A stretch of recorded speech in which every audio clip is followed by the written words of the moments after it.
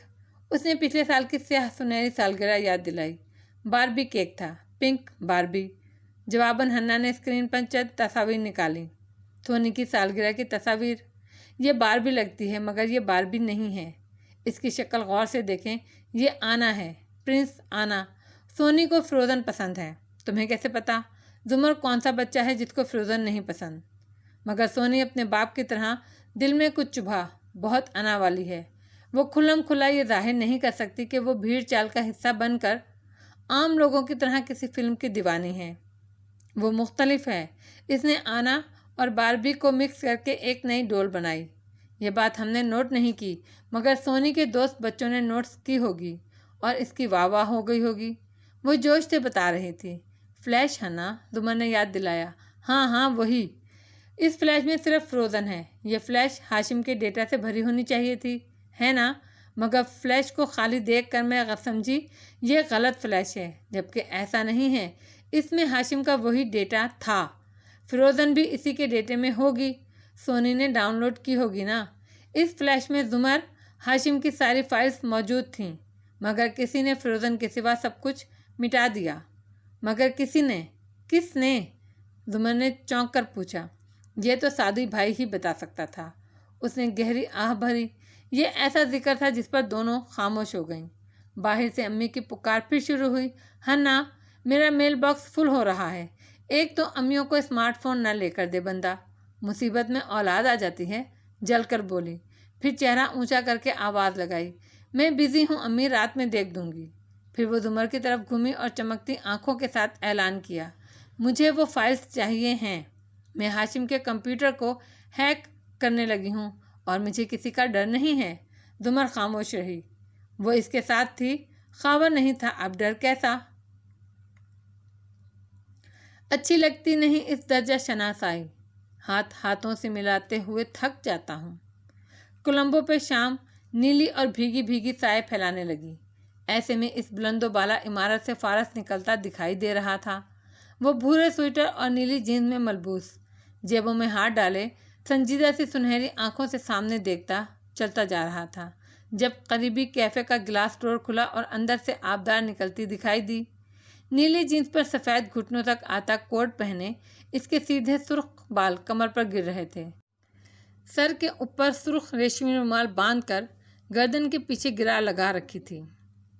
سرمئی آنکھوں میں چمک لیے وہ شرارت سے سرخ لب کاٹتی دوڑتی ہوئی آئی اور اس کے ساتھ آ ملی۔ فارس رک گیا اور قدرے خفگی سے اسے دیکھا۔ آپ ادھر کیا کر رہی ہیں مس آبدار؟ آپ کو اپنے ذہن میں آئی باتیں شیئر کرنے کے لیے کسی کی ضرورت تو ہوگی۔ اس نے چہک کر ورک وائف کا مقصد یاد دلایا۔ میں اکیلا زیادہ آرام دہ رہتا ہوں، مگر زیادہ خوش نہیں۔ فارس نے قدرے برہمی سے سر جھٹکا اور تیز تیز چلنے لگا۔ تھینک یو، میرا دل رکھنے کے لیے۔ وہ اب مسکراتی ہوئی اس کے ساتھ فٹ پاتھ پر چلتی جا رہی تھی۔ قریب سے گزرتے بچے کے ماتھے پر ہاتھ پھیر کر اس کے بال بکھیرے، پھر ذرا آگے ایک ننھی بچی کی پونی پیچھے سے کھینچی اور اس سے پہلے کہ وہ مڑتی آبی جلدی سے آگے نکل گئی۔ آپ کو بچے اچھے لگتے ہیں فارس؟ وہ پیچھے مڑ مڑ کر ایک شرارتی نظر اس بچی پر ڈال کر کہہ رہی تھی۔ فارس نے ایک دم رک کر اس کو دیکھا۔ وہ بظاہر مگن سی کہہ رہی تھی، آپ کا اپنی فیملی کے لیے دل نہیں چاہتا؟ مگر اوہ مسز عمر تو… خیر۔ آبی نے سادگی اور معصومیت سے شانے اچکائے اور ایک کیب کو رکنے کا اشارہ کیا۔ وہ بالکل خاموش ہو گیا تھا، جیسے اس کی بات کو سوچنے لگا ہو۔ جب آپ کو معلوم ہے کہ میں اور مسز عمر الگ ہو جائیں گے تو ایسی بات کا مقصد… ان سے الگ ہونے کے بعد آپ کی زندگی ختم نہیں ہو جائے گی نا؟ کبھی تو آپ کو اپنی ذات کے لیے بھی کچھ سوچنا پڑے گا۔ آپ میرے ساتھ نہیں آ رہی، واپس جائیے۔ قدرے پست مگر ڈسٹرب آواز میں اسے ٹوکتا وہ رکی ہوئی کیب کی طرف بڑھا۔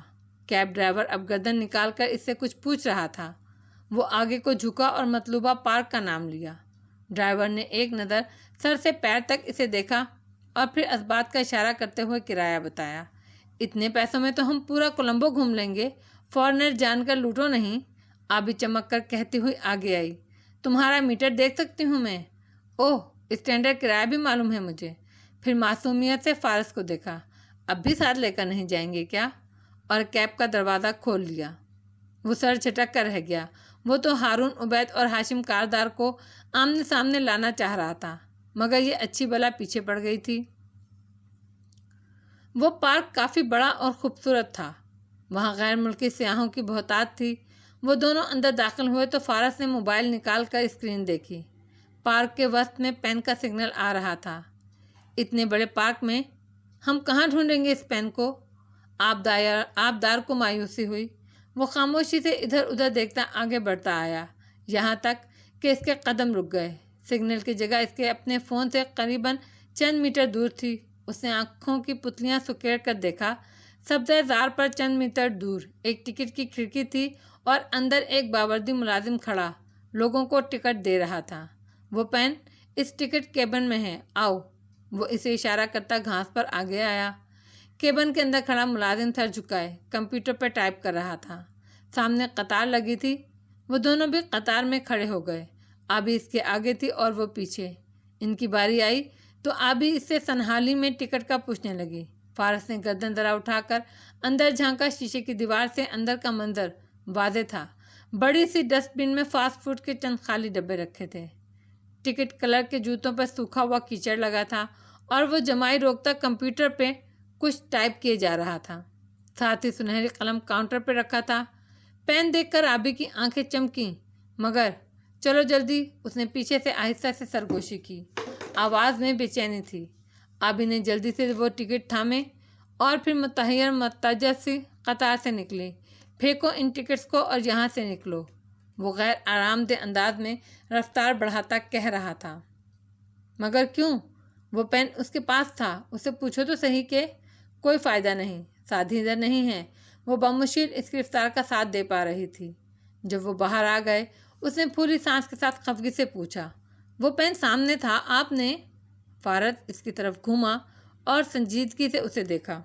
پارک کی انٹری کے قریب جگہ کچی ہے، چند کھڈے ہیں جہاں بارش کا پانی جمع ہو جاتا ہے۔ آخری دفعہ بارش کب ہوئی تھی؟ ماہ کامل کی رات سے اگلی صبح، شادی کے بھاگنے سے اگلی صبح۔ اس صبح یہ ملازم یہاں آیا تھا۔ وہ کیچڑ کے پاس سے گزرا تھا۔ اب وہ کیچڑ سوکھ چکا ہے مگر اس کے جوتے اب بھی میلے ہیں۔ کیوں؟ کیونکہ وہ 2 دن سے گھر نہیں گیا۔ وہ صبح شام ادھر ہی بیٹھا رہتا ہے، کھانا کھانے بھی نہیں جاتا، فاسٹ فوڈ منگاتا ہے، وہی کھاتا ہے۔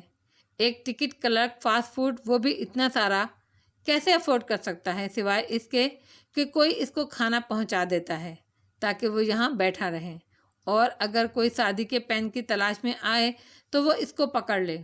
مگر ہو سکتا ہے سادی نے اسے یہاں بٹھایا ہو۔ سادی اس ملک میں پہلی دفعہ آیا ہے۔ رہائی کی اگلی صبح ہی اس کے اتنے کانٹیکٹس کیسے بن سکتے ہیں؟ وہ نفی میں سر ہلاتا کہہ رہا تھا۔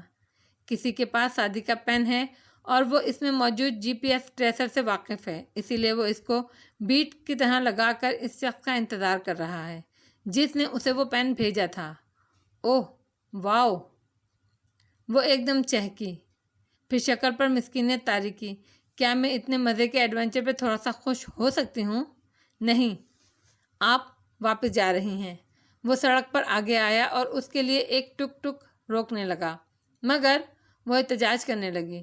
اگر آپ چاہتی ہیں میں بغیر بتائے آپ کا فلیٹ چھوڑ کر روپوش نہ ہو جاؤں تو خاموش رہیں۔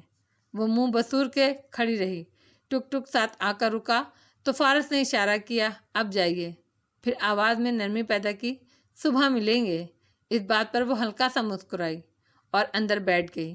پھر اسے ہاتھ ہلایا، صبح پکا؟ پکا۔ اس کے انداز پہ وہ بمشکل مسکراہٹ روک پایا۔ چلو جو بھی تھا، وہ ایک معصوم اور پیاری لڑکی تھی۔ وہ چلی گئی تو گویا ایک بوجھ تھا اس کے کاندھوں سے سرکا۔ واپس پارک میں آیا اور ایک کونے میں آ بیٹھا۔ درختوں کے جھرمٹ میں اس جگہ سے دور ٹکٹ کی کھڑکی صاف دکھائی دے رہی تھی۔ نیلگو شام بھی آہستہ آہستہ گہری ہونے لگی تھی۔ فارس قاضی انتظار کرنے لگا، ایک طویل اور کڑا انتظار۔ یہ لفظ محبت کی یورشیں بھی فریب، یہ زخم مسیحائی بھی جھوٹی ہے۔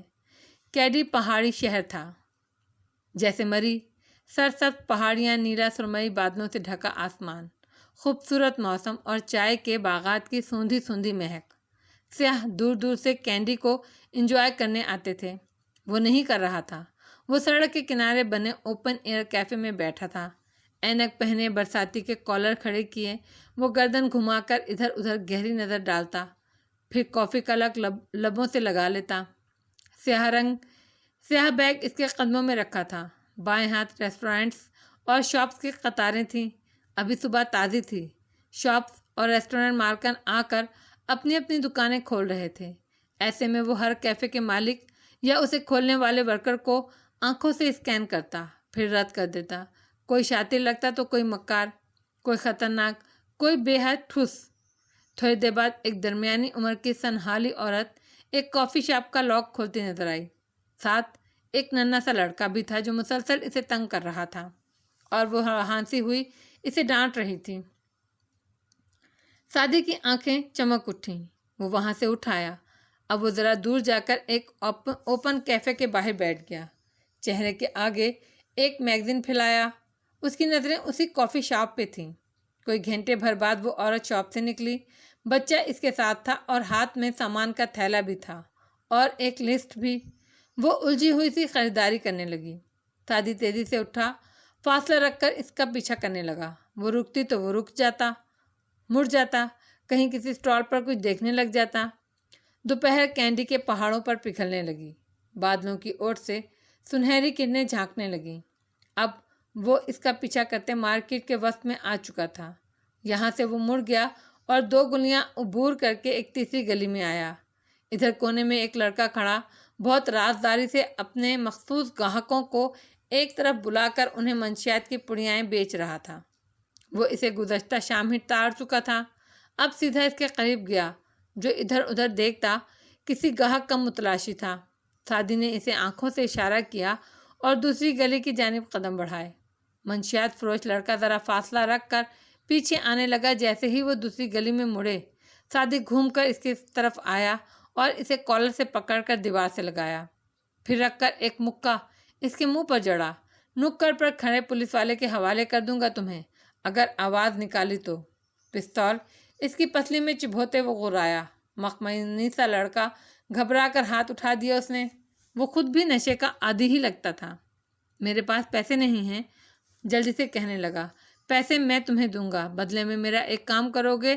نہیں تو پولیس والے کو بلاتا ہوں میں۔ اس کو دیوار سے لگائے وہ غرایا۔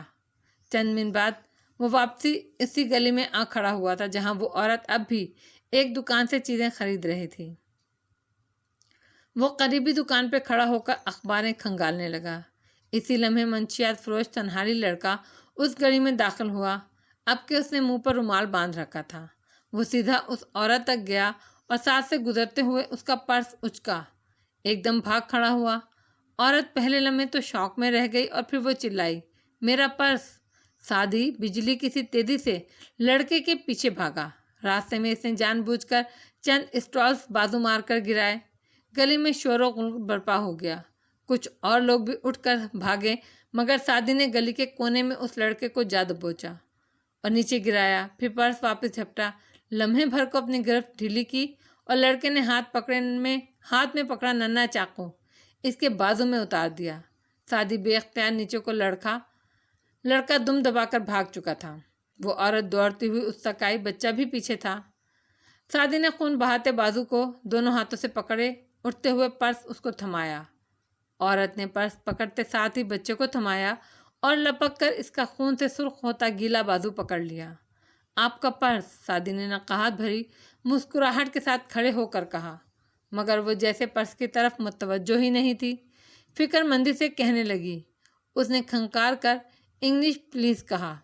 اوہ فارنر! پھر ادھر ادھر دیکھا، چلو میں تمہیں ہاسپٹل لے چلوں۔